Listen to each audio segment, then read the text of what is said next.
All right. Citizens and friends, neighbors, and city council, I'm pleased to present the fiscal year 25-26 budget to you. The budget isn't something that is put together, of course, in a couple of weeks. The preparation for the budget is as outlined here, and it doesn't show how many meetings are held in those months, but you can see kind of the timeline there, or at least sequence, of how we get to a budget if we go through truth and taxation, which we will this year, which will occur in August, but in July, the end of June, we will have an interim budget that will be proposed following lots of work sessions. I would like to express my appreciation to our staff, our great staff, for assisting with the budget, especially the financial department, our city administrator, and the directors of each of the departments. They've worked really hard to make sure that I hate to say it's a skin and bones budget, but it's fiscally responsible, I believe, and appropriate for our city. In 25-26, you can see the top, 2, 4, 6, 8 projects, capital projects, infrastructure projects that some are going to continue, and a couple are going to take place this year. We want to point out that the Forest Street Overpass was started late in 2024 and is continuing. The first part was the undergrounding of all of the infrastructure, stormwater, water, electrical, and the infrastructure there. It's been interesting working with UP as we go through their easements. But we're working through that. The penstock is of note. This last winter, we completed the first half. So there's the 2 pipes that run up the canyon. We've completed one, and next winter, at the end of the irrigation season, we'll be able to go back down to 1 instead of 2 coming out of the Manaway area, and we'll be able to complete the total project. We have identified that down on Waterway Lane, there's a substation that's going to be constructed there. Has been announced this year that Nucor's Towers and Structures will be building there and adding to that Nucor campus, and we'll need electricity. So there's the substation that is going to be constructed over this next several months. We also mentioned that in this year's budget and in the 25-26 fiscal year, we'll be completing the relocation of power lines just above the Staker Parsons gravel pit mining operation. That is in accordance with a contract that was signed between the city and Staker Parsons back in either the early 80s or late 70s. I forget, but it was a long time ago. The pit wasn't that big. Of course, back then you couldn't see that it'd be as big as it was. It was, it's 40, 50 years ago. We do have the KV loop line that we completed. We want to make sure that our city has redundant power supply as things happen, life happens, and maybe a line or something interrupts electricity going from one part of the city to the other. We want to be able to feed the different parts of the city from different substations, and the completion of that loop will complete our city currently. As we grow, we'll have to make more of those loops and tie into our infrastructure. We do have the X20, which is substation upgrades. It's actual moving of that complete substation from behind Steve's and Son doors out onto Highway 89 or Main Street as it's going north. And the West Forest power line extension that will go down Waterway Lane, it'll go out to new developments that are in the pipeline out west of the Bear River Bird Refuge. And Mayor, then we have lost audio on. Have we? Yep. Okay. Will you give us just a second? No problem. Okay. We're getting text messages from Councilmember Jensen. All right. And obviously it's saying we're not connected up there too, so.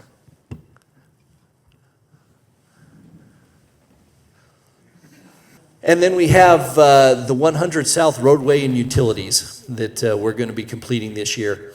It's interesting and exciting to note that a lot of these are generational projects. It's once in a generation. The bridge over Forest Street, the penstock water lines, we anticipate that the replacement of those will last 60 to 100 years. before they'll need to be looked at again. Not only they're being replaced, they're being put underground instead of on top of the ground, except where they then come out of the ground and proceed down to our power department and power station. These have been challenging. They can be challenging, and they will be challenging. But with challenges comes opportunity to learn, opportunity to grow, and opportunity to face that task and then overcome. And I actually look forward to challenges because it helps us grow as a city and helps me grow as a person in leadership as we tackle these. Of course, one of the topics that's always fun every year is our utility rates. Because, let's start with the good news, because of our rate stabilization fund that you can kind of see, maybe not, but this will be available on the website for public viewing after this in a couple days. Because of the rate stabilization fund's growth that we've been able to achieve, I'm proposing that the PPAC, the Power Purchasing Clause, be set to 0 for the upcoming year, 25-26. With policies that have been approved by the council, if certain conditions were met during the year, we would need to have that PPAC or rate return. We don't anticipate it as things are looking, as we look in the forward markets, they look as though they're stabilizing the upcoming year, but stabilizing on an upward trend, I would ask, not downward. But we'll see how that happens where we have a new regime. That's a terrible word, but federally, as we saw in the last 4 years, how critically that can affect this segment of our economy. My budget includes the last year of Mr. Berg. If you remember, 3 years ago now, Mr. Berg's rate increases to our electric customers. The proposed increases are for all customers, residential, commercial, and industrial.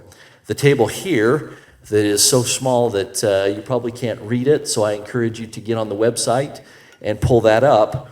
But it shows the rates for our residential customers. This budget includes a new rate study as well that will occur following July of 26. Much has changed over the last 4 to 5 years, as you know: wholesale power, renewables, green mandates for our customers, the list goes on and on. We've made great progress with our electric department, including infrastructure, over the last few years, and I don't want to lose that ground. And if we don't have an incremental rate increase that reflects the inflation that we do see and just the cost of supplies and that chain, we will fall behind. And that's something that we just don't want to do. It is important to note that this was a 4-year plan on these rates by Mr. Berg 3 years ago. This will be our 4th year. What we're going to this year was presented as what Mr. Berg would have suggested we go to 3 years ago. But politically and just on people's budgets, the council, under the advice of Mr. Berg, decided to break that up into a four-step process to get where we need to be. And so that's what this budget reflects, and that's what these rates reflect. My budget includes a $1.75 increase per month for blue cans as well. That is to reflect, and that reflects the increased costs the city is experiencing with this service, with recycling. A couple of years ago, the state legislature passed legislation to address the transportation infrastructure funding shortfall. I don't know if you remember that or not, but there was a rush in October to pass an ordinance in the city that would allow us to then receive those funds going forward.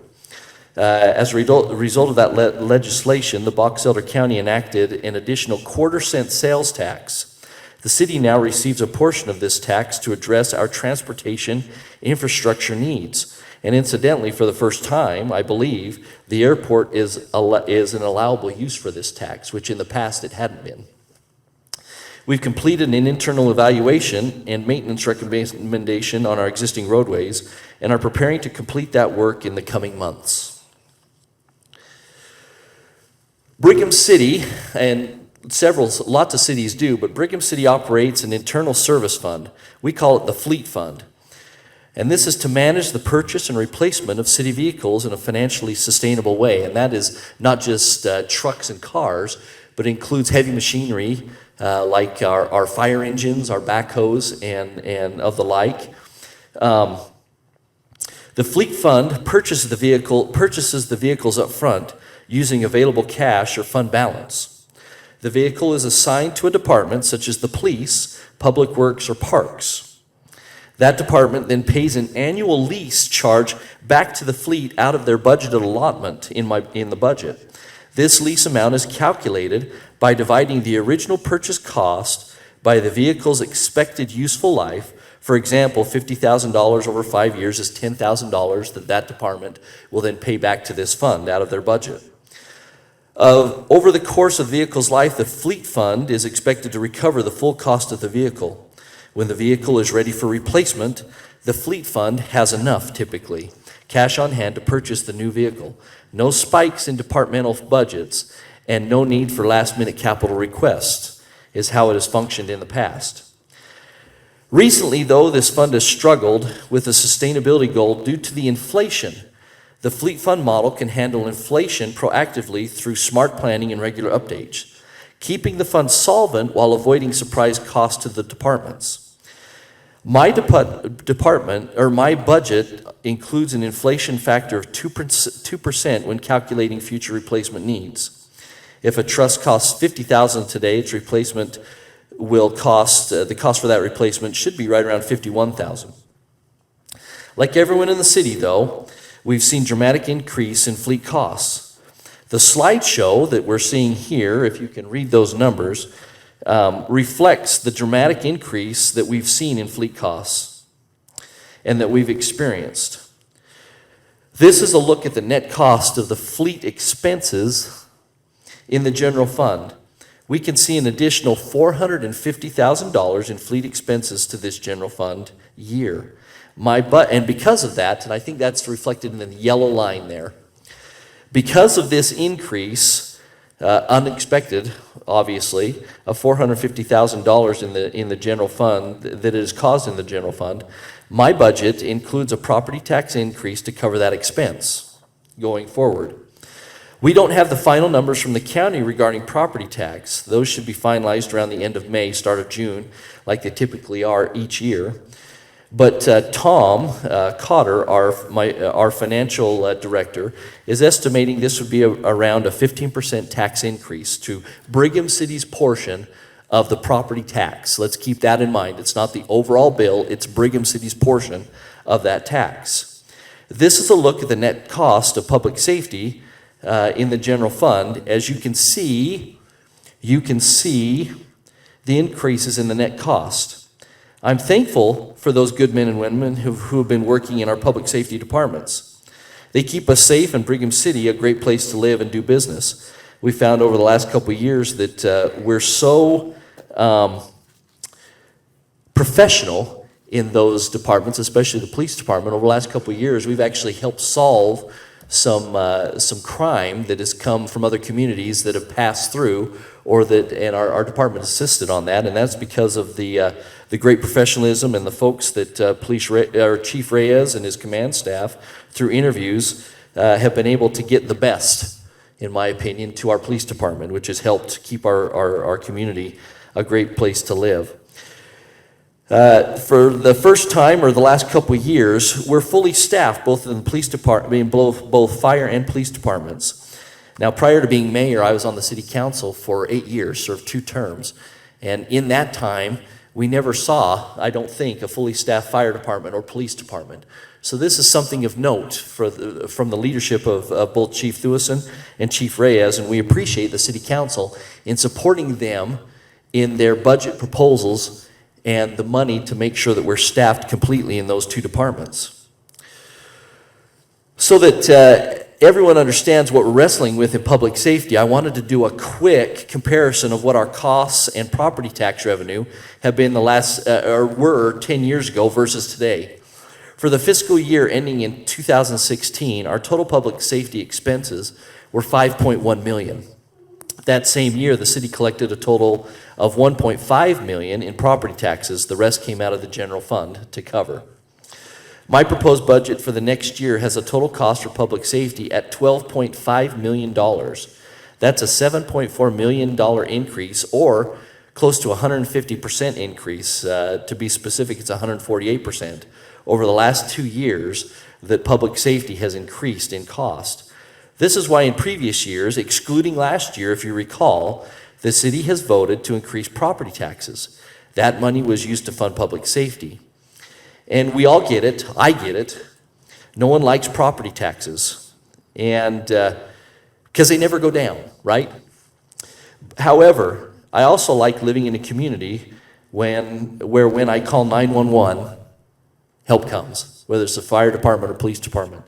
I also, as I mentioned previously, appreciate living in a community that we are able to help facilitate the solving of other communities' crimes because of the nature of our department. I fully anticipate having a work session, or you recommending a work session, Mayor Pro Tem, to talk about the property tax proposal, and look forward to a good open discussion as to remind the public those discussions can only occur in public meetings so that they can observe the thoughts and discussion as we get to a decision. Here's the bottom line for my proposed budget. It's $110 million. It's important to keep in mind that this includes $33 million in capital projects, plus an additional $19 million for the overpass and corridor preservation projects.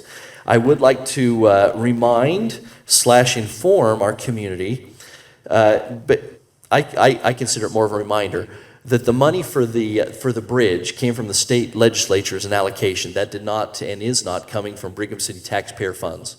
And I want to make sure we understand that.